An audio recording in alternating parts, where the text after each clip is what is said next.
Hey,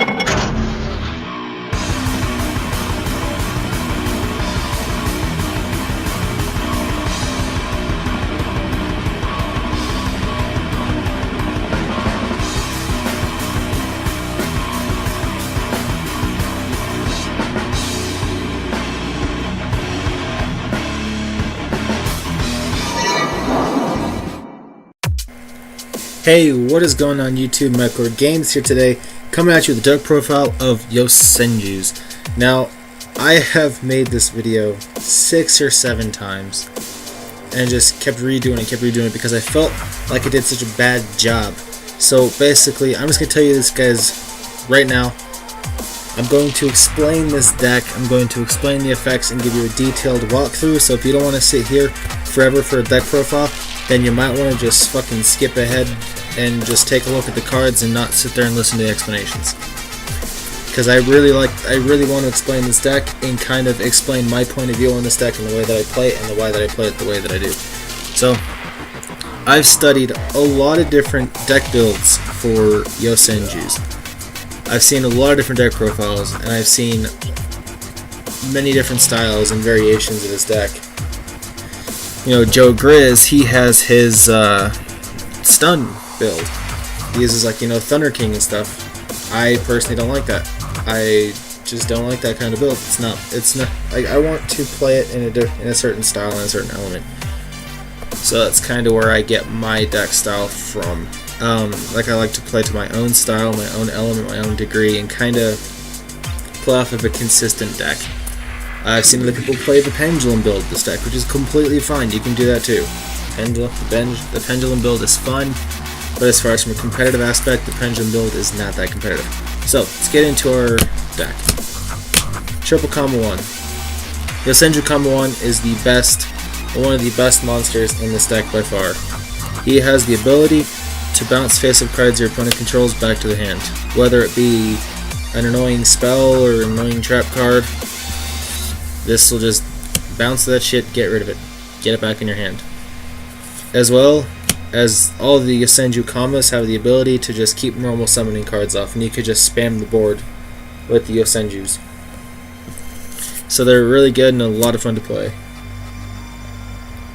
And that be people calling me on Skype. But whatever, right now they're not that important. So, the Combo 1, 1600 attack.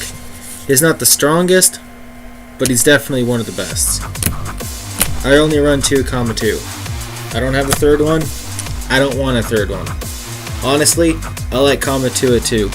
Personally, I'm not running their trap card, so I really feel like there's no need to have him at 3 to combo off with Combo 3 to be able to use this guy's effect. Yeah, it's an 1800 beats deck, he's the strongest of them monster attack wise, sure. But his effect allows him to attack directly, and any battle damage that's inflicted with that effect is halved. So you only do a small bit of damage. I'd rather get out my, you know, Combo 1s and kind of forget about Combo 2, because, like, I don't like Combo 2. I don't like him all that much. I still use him, and I still play him, and I still get plays off of him, but I don't really like him at 3 just because I don't want to get him so much. I want to get my other ones more. So that's kind of what I do. Combo 3. Anytime another Yosenju card inflicts battle damage to your opponent, you search out a Yosenju card. You search out your monsters. This guy's great. You can combo him off with 2. A lot of people like 2 at 3 because you can use this, search out your trap card. Honestly, I don't like the trap card. I'd rather not have it. I'd rather not play it. I just don't like it. I feel like most of the time that I have it, it's just kind of dead. 3, Sujik. This guy, he really helps you break open an OTK. He really helps you push into an OTK and go for game. He can give any Yosenju monster you control 1000 attack. You can make Combo 2 a 28. You can bump 1 to 26, you can bump 3 to 25, you can bump himself to 2k. He alone can get over Denko Sekka. Denko Sekka kinda hurts this deck a little bit, so if you can actually get off a Sujik can just run right over Denko and just return back to hand at the end of the turn. Just like all the Yosenju monsters can return themselves back to the hand. So that's it for the Beast Warrior monsters of the Yosenjus. The only other monsters I'm running is 2L. Personally, I know players who don't like L. One of the biggest problems this deck has is running into a nicely timed torrential smack in the face. Your day is done. This Yosenju L says, fuck your torrential. I'll raise you up, I'll destroy myself, and I protect my whole board. Honestly, this protects against Mirror Force, this protects against Torrential, Bottomless. This will protect you against a lot of things that would make this deck kinda suffer. Only thing that it doesn't protect you from is effect negations. So, if he's in your pendulum zone, just pop him, save your monsters if they actually get into some trouble. So we only run 13 monsters. I think that's 13, maybe 14, I don't know. So, the spells, the spell lineup for this deck is completely geared for speed and consistency. Running double Training Ground. I know players who don't use Training Ground at all. I like it because I can swarm the board, keep searching, get all my monsters, so the only thing I have left to draw is more consistent things to get into back row and to get into protection. This also, you can use it to increase your monster's attack points, swarm the board, get a little bit, stronger hits in your OTK. You can actually get them up to 11,000 with upstarts and still OTK with this deck. Triple Tenki. Every one of your monsters gets an attack boost, and every one of your monsters is pretty much a Beast Warrior, except Shinshu L. You can search out every one of your monsters. You can search out your Sujiks, your Kama 1s, your Kama 2s, your Kama 3s. You can search them out, get them into your hand, go off, go nuts. Good consistency. They all get attack power boosts. They all get 100 attack power boost, which can also further help to OTK. Triple Duality. More consistency. This deck does not fucking special summon. You got Winda? Good! I don't care if you got Winda. You got Construct? Good! I don't fucking care. This deck does not special summon. Don't, oh, you have Vanity. Good! I don't care either. You hurt yourself, not me. So, I really love playing Duality in this deck because so many people oh my game, you shut your deck down. Well, Yosenju doesn't have that many outs. There's not that many outs to Yosenju right now. And that's one of the better things about this deck, why you should play it now, is because there's not that many outs. And this deck is completely geared for consistency. This deck is fast, it's consistent, it's broken as fuck. Triple Upstart. I like Upstart on the deck. A lot of people are like, you shouldn't play it because they get life points and you're supposed to decay. Well, the deck does that a lot, even if you do Upstart. If you have a full board of monsters and you play your hand right, you can OTK at fucking 12,000 life points. You can OTK at 11,000. You can OTK at nearly 13,000 if you play the deck right. Everyone's like, oh my god, Upstart is so bad, but what you don't realize is how much potential this deck has to OTK. You want this deck to be fast, because the faster it is, the faster it swarms the board, and the faster it hits your opponent in the face like a truck. And that's one of the things I geared this deck for, is going in, hitting your opponent in the face, and then just doing it again the next turn if you didn't kill them. One of the problems to this deck, Masked Hero Darklaw. This deck searches a lot, so Darklaw is very problematic. We do have our outs to Darklaw, so we've got Double Dark Hole, Raigeki. We don't give a shit about your Dijin Lock. We also have Book of Moon to also get out of Darklaw. So that wraps up the spells. Pretty standard, simple, basic, straightforward. The deck searches a lot. It's fast. It's consistent. That's what makes this deck good. For our traps, Solemn Warning, very standard. Negate summons. Honestly, if Vanity comes back to 2, I'll be taking this out because I won't really have a need for Solemn Warning. Compulse. Compulse really interrupts plays, can save you in a lot of times. Honestly, Compulse right now is better than Solemn Warning. I wish Vanity was a 2 so I could replace Warning with Vanity. Well, for another one. Ring of Destruction. This card in this deck just does so well. It just allows you to help your OTKs. You don't really OTK at that point, but this really does help to burn your opponent down, get him down to lower life points so you can just do more. Torrential Tribute, obviously, stop field swarming. One of the problems with this deck is that all your monsters, will bounce back to the hand, so you have an open board at all times. You can Torrential, you won't lose any of your monsters, and and your opponent goes in, flip Torrential, well, there goes all your shit. Bottomless Trap Hole. Still really good. Will always be a good trap. Bottomless just removes annoying shit. However, sometimes he can be a little dead. Because it's like, oh, you're playing that. Well, you're playing Necroz. Oh, well, that's a Monju, that's a Senju. I can't stop them. I can't get them off the field. But you can do this on the Revival Chain, you can do this on Unicore, you can do this on all kinds of stuff. So it's pretty nice. Vanity's Emptiness. Play this. There is no reason you should not play Vanities in this deck. This deck just normal summons and spams the boards with normal summons. This deck does not give a shit to Vanity's Emptiness. Like I said, this deck is very prone to having field swarming decks. I run Triple Mirror Force to blow them out. Because honestly, why not? This can blow out small pushes, this can blow out big pushes. This can blow out their field and then allow you to OTK.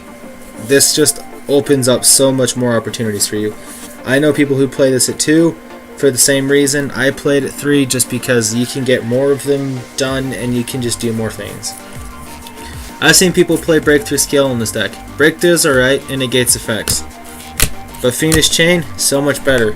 It prevents you from getting attacked when you're in a solid state. This can stop big pushes, this can stop plays, this can stop effects, this can stop a lot of things. And being able to have this on board when your opponent does, and being able to, 1, stop them from being able to attack you, when it's not your turn, and 2, to stop, them from being able to, you have, you're playing, you're playing Necroz. You want to search? Nope. Oh, you're playing, Shadal's, you want... that you made a nice construct there. Oh, you have Scepter? We'll negate your Scepter so you don't get your shit. So, Fiendish Chain right now is really good, and it prevents them from being able to attack you. So, that's one of the reasons why Fiendish Chain is just so much better in this deck than Breakthrough Skill. So, that sums it up for the main deck. For the extra deck of the things that I actually have, that I use. And then I'll tell you the other things that I would like to put in the deck. So, first card I actually want to discuss, Gabriel Samurai. This card is really useful and is a very good utility card. For one, this can be used as a protection card, and it can also be used as a safe play. Because if you don't want to spam your board and you still want to put massive damage on board, you can make this guy. So with the Yosenjus, you can just spam, get all your monsters on board. And then, they go Torrential, or, something like that. Your day is done unless you have a Shinshu L in your Pendulum Zone. Honestly, Samurai right now is probably one of the best cards you can actually play in this deck. Because of what Yosenju can do, and the way that Yosenju can work, is you can play it passively and only summon, 2 monsters. Let's say you've got a Kama-2 and a Sujik. So you want to do big damage, but you want to be able to survive a bit and be able to do damage. You can just go into these 2. You still have other monsters in hand that you can go off and splash off into, but you decide to take it safe. You overlay, make this, detach, and then this guy can attack twice. So you'll be putting, if they have an open field, you'll be putting down 3,800 just from this one monster. That's pretty big. And that's for taking it as a safe play. As well as Samurai, like let's say they actually they get a Fiendish on like Yosenju card and it can't bounce and you want to save it. You can make Samurai, and then if they go to attack the Sujik, Samurai effect, they have to fight Samurai, and then it goes to damage calc, they kill Samurai, and then Sujik is safe, and then you could summon a monster and then just overlay with Sujik. So you can actually really play around various situations and play defensively and offensively with Samurai. That's one of the main reasons I love this card right now. It really is a good Xyz and is very underestimated. So, Diamond Crab King. Why should you have a Diamond Crab King? For one, it gets over Bottomless. Bottomless can't kill this. If you know your opponent has a Bottomless, if they haven't used it on your Senju monsters, they might be trying to save it for an Xyz, like you go Chidori or something. They'll think that you're going to go for Chidori. Well, Chidori. Instead, you make this. Surprises them, because nobody really plays this. Now, you detach a card, its attack becomes 3,000. And then you get to attack, and then it goes to defense, and then has 3,000 defense. 3,000 defense is insanely hard to get over by normal means. So it's going to force them to have to use their effects to get rid of this. But Diamond Crab King also has a drawback. Well, if he has no materials and they attack it, he switches to attack and then damage calc begins and you'll take a lot of damage because he'll have 0 attack. But Diamond Crab King is a very good defensive card. If you only have 2 monsters and you don't really have much back row and you really don't feel safe, and you're playing against an OTK deck, make Diamond Crab King, because they'll have to make a big push and they'll have to literally go all in to get over your Crab King, and they'll have to make big effects and use big effects on King to get rid of it. Steel Swarm Roach. Not that good right now, but this does hurt Yang Zing. You end up in a Yang Zing matchup, play Steel Storm Roach. They won't be able to synchro because you'll just negate the synchro. And with the fact that Chao Fang just recently, the fact that Chao Fang was released recently, you're going to be seeing a lot more Yang Zing players playing competitively. So Steel Storm Roach is going to be very useful when you run into them. Also, Cyber Dragons. A lot of people like Cyber Dragons, just Steel Storm Roach. It can negate Cyber Dragon summons, and they can just kind of suck with that on the board. But Unpopular Operative. I use this, and I still love this card because of the things I've been able to do with it. This is another one of those passive-aggressive cards, because if you want to play passively and your opponent has a defense monster and you don't really want to run into, will trigger, a whole bunch of shit that's going to cause you, your whole play to die, just take a safe, you would, when you go to, you're going to play passively, you can make Samurai, put out big damage. Or if they have a defense position monster, make this, detach, flip their monster, kill it, do some damage. And it's 2100 attack. It's going to take them a little bit to get over this. Currently running 2-101. Mainly just filler. You don't really use your extra deck much. This would be if you want to play passively, they have a big monster on board, you want to play a little bit more defensively and be able to take something really stupid. Let's say you're playing up against Yang Zing and they have Boxia on board at 28. You can just go ahead, make this, take Boxia, play defensively, and then they kind of don't really have an out to Shark. So it's kind of nice to be able to have them. Black Shipicorn, out to Yang Zings, because they won't ever get their effects off. I really feel like that Yang Zing is actually going to flare up and it's going to kind of be a bigger deck. And it's one of the decks that just it's good against a lot of things, because it's a lot of things don't really have outs or solutions to these fucking little dragons. This guy is just a potential thing you can make against them, deal burn damage, make them miss their effect timing, make them miss their effects, and then you just go in and OTK them. Also, this does get over like Ice Hand and Fire Hand, so like if you Necros side against you because you have like a lot of back row, and they side in hands, you can make this, and then this will avoid the hand effects as well, so it can be useful. Now, the only thing that you really make in this extra deck that I actually have is Gaga Cowboy. This is just used to finish off games. And because you can spam the board so fucking much, these guys are really useful to have.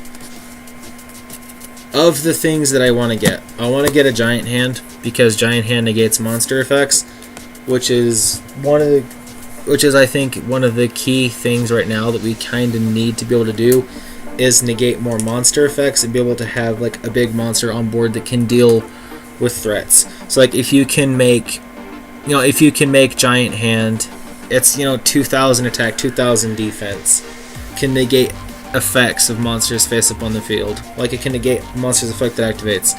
So it can be very good and can deal with a lot of problems, and that's one of the reasons why I still love it to this day, and one of the reasons why I want to get my hands on one. 2 Lightning Chidori. I love having Lightning Chidori at 2, just because it's so good at getting rid of things. It just bounces shit back to the deck, and really makes your game so much easier to play. Castell.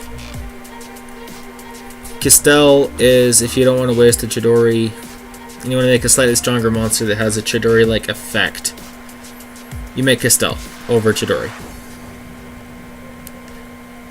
Exodonite. Sometimes this deck, you do fall a little short on